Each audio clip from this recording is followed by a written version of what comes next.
80% of women will struggle with hormonal imbalances at some point in their lifetime. This video is going to go over the true root causes to female hormonal imbalances.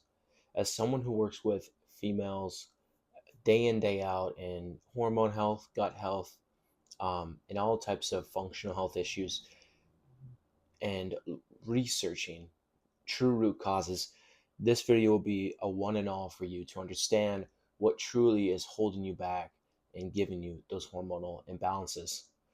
Okay, so obviously, as a female, your hormones play a huge role in obviously the way you think, feel, energy, um, mood, and even cognition, and obviously ability to burn fat and even build muscle.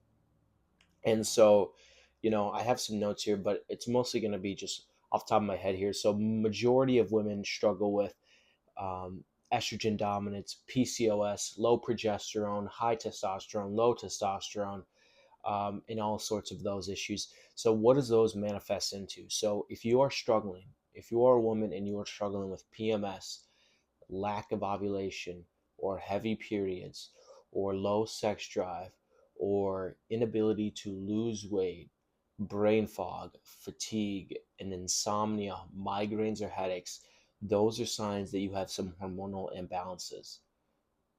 For majority of the time, a lot of women that I see is that a majority is that many women actually struggle with something called estrogen dominance, and that's when there is overabundance of estrogen than other hormones. So the thing with hormones is that you want it to be in a balance. You want it almost like a Goldilocks, meaning you just want it in the middle, perfect. You don't want one too high, you don't want one too low. Okay. But if you got into, more of the intricacies of you know the cycle, then obviously at specific times of the cycle, like the luteal phase, you'd want higher progesterone, and then in the follicular phase, you'd want higher estrogen because that's just how your body is hormonally made. But overall, though, you just want a balance of hormones. But what happens though is that when you continue to stress, when you continue to eat improper processed foods, non-organic foods, you're not getting enough exercise in, you're drinking alcohol, you're taking birth control, antibiotics, and all these things, they disturb your hormonal balance. They disturb all your hormones. And what I'm going back to this, don't forget, I'm going back to it, it leads to estrogen dominance. So if you're someone who struggles with these things, like I said, the PMS, the heavy periods, the irregular cycles, the migraines, the headaches, those are signs of estrogen dominance because you have high estrogen and then low progesterone. Okay. And that low progesterone, that can lead to you as a woman to be dealing with massive anxiety, and depression, and even insomnia, and then migraines and headaches because progesterone has a relationship with vasodilation that's in your brain. Okay, so what I said though, what are some of the main root causes to estrogen dominance? Because majority of women are struggling with it. And if you relate to those symptoms, then you might be struggling with it. Even labs can show you that. Blood work can show you that. So what are the true reasons to why a woman like you could be struggling with estrogen dominance? The big one I see is poor liver detoxification, poor gut health. So when you have poor liver detoxification, that essentially means your body's not efficient enough at getting rid of that excess estrogen out of the body through urine, stool, and those type of things. And so what happens though is that it recirculates back into the body and it gets into fat tissue. Okay, so it actually stays there because fat is toxic. And this actually has to do with a lot of things that are called the detoxification process with inside the liver. You have like phase one, phase two, and phase three. And in those phases, you need proper micronutrients and antioxidant nutrients to help with that process. But if you're a female that takes birth control, drinks all the time, antibiotics, and all these things, that impedes in this process for you to be able to detox these excess estrogens out of your body. Okay, so then it recirculates through a lot of sciencey stuff, but I'm not going to get into that. It recirculates into your body, and then it wants to stay into fat tissue. So this is also a big reason why in the beginning of my program I run a specific, personalized, individualized detoxification protocol to help women just like you get their hormones back to balance because I work on the liver. And another thing is, like I said, poor gut health.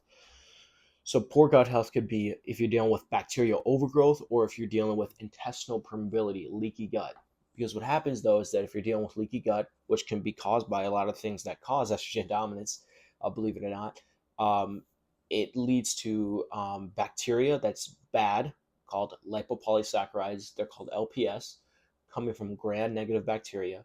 Don't need to worry about that. Just know that when you're dealing with leaky gut, those toxins enter your bloodstream and causes you inflammation. And what happens though is that inflammation then gets into the ovaries. Now you're not able to properly ovulate correctly. And now, since you can't properly ovulate correctly, it imbalances hormones in favor of estrogen to be dominant, progesterone to be low, and then all other of those symptoms. Another one is stress. Stress is huge. And stress can come in many forms. Stress can come from either, the emotional stress that you have from either your work or whatever, is going on with your relationships. And then stress can be metabolic stress, under eating, overtraining. Those are some also physical stressors. Okay. And then there's chemical stress. What does your toxic load look like? Okay. And so all these stressors can impede also in your hormonal imbalances, your hormonal cascade of things. So what I mean by that is that our body interprets a stress and it wants to, I'm not going to get too much in the science, but when you are a woman and you're struggling with high stress, your body wants to not use it for reproductive hormones and they want to use it for your stress hormones. So our body gets a stress and it doesn't want to send the right signals from our brain to your ovaries. Okay, so what I mean by that is that normally how a lot of your hormones are made is it's coming from this thing called FSH, which is called follicular stimulating hormone, and it's also coming from LH, which is called luteinizing hormone. So you don't need to know all this, but understand that a lot of what happens with you producing your hormones come from your brain, your hypothalamus, your pituitary. But what happens though is that when your body perceives a stress, it's not going to signal your ovaries to create these hormones because it wants to create cortisol in the adrenal glands. I'm hoping this making sense.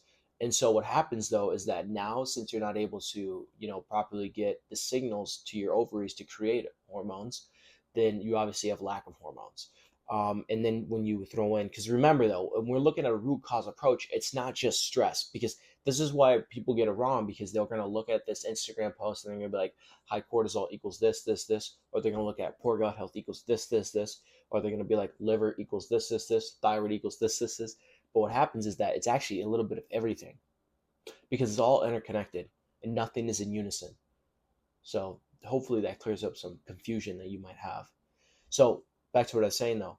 So it's never just one thing. So let's say that you are dealing with this high stress, but then let's also say that you're extremely bloated and you could be dealing with gut issues.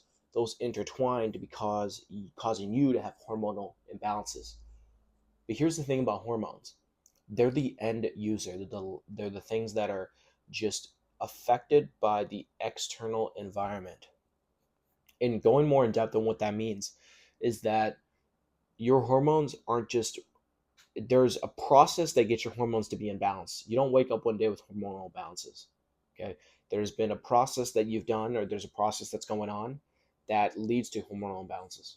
Another big one is, so you went over stress, gut health, obviously diet stuff, liver, but a big one is insulin resistant. And so when I am talking about hormones, I'm mainly talking about sex hormones for females right now. So insulin's a hormone, but right now I'm talking about sex hormones, which is testosterone, estrogen, progesterone, some androgens, DHT, uh, whatever. But when you were dealing with, if you're a female and you deal with insulin resistance, that can cause an enzyme called aromatase to increase, meaning that enzyme now, the enzyme aromatase increases your testosterone into estrogen and your androgens into estrogen.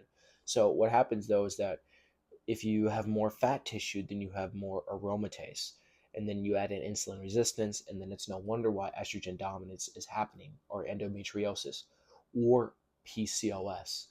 Yes, PCOS. And so let's get into PCOS. PCOS. So there's many different types. Polycystic ovarian syndrome. There are many different types. Either it's post pill, stress, androgens, um, insulin, and then you could just say gut health, liver health, perhaps.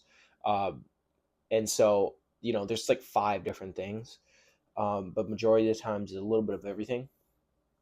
And so that can cause low progesterone, which then giving you those symptoms. Okay.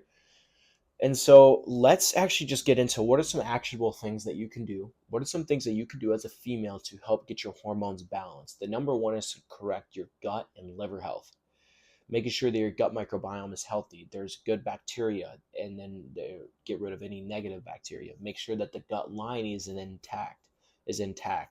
Okay, making sure that your junctions are tight. You're not dealing with any leaky gut. The second thing is to get your diet and stress under control. I would completely switch over to a Mediterranean type diet. That's a type of diet that's filled with all types of colorful foods, aka antioxidants, micronutrients that help with the process of liver detoxification, that also help with nourishing your body, okay, especially if you were on birth control or on it, okay, and also helps with anti-inflammation. So removing the inflammation with inside your body. So those are the first two things. The third thing I would do is also um, pretty much get a little bit of resistance training in if you can. What I mean by that is that we're not talking about crazy hit. We're talking about resistance training, building lean quality muscle, which then will make you tighter, actually. Not bigger. You're not going to look like a muscular man. You're going to look really tight, okay, which is what you want. Trust me, I know. And so, what that means is that we want to work on, building lean muscle tissue, resistance training, like 3 to 4, if you really enjoy it, 5 times a week, and make sure that we do that. The next thing would be perhaps smart supplementation. Now, I'm not against supplementation at all. I use supplementation all the time. It's a great thing to do, especially with when you're dealing with these symptoms, because there's no way that you can get these things through just nutrition alone. So, majority of the times, like I said, if you're struggling with estrogen dominance, you might need some support for that liver and your estrogen clearance pathways. So, I like to use things like DIM, chrysin. Um, there's something called iodine 3 carbonyl, but there's also products that I like to use called estrocort, which I can link it below. There's also things that I like to use to help with progesterone, meaning the creation of your body to make progesterone. I like to use things like chasteberry tree, Vitex, and things like that.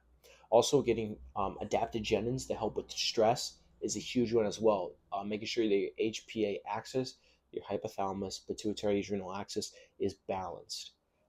So yeah, those are just some things. But if you found this video helpful, please like and subscribe. If there's any questions you have, just link it below. And yeah, if you want to know more about me and my services, then check out CompleteVitalityLife.com, or check out my Instagram, or check out my other YouTube videos. I have tons. Yet again, my name is Diego Reyes, functional health coach, functional nutritionist, owner of Complete Vitality Functional Health Coaching. We are a health coaching organization that helps men and women just like you get to the root cause with guaranteed results. The results speak for themselves. It's guaranteed. If you want to learn more, please check out CompleteVitalityLife.com. Hope you have a blessed day.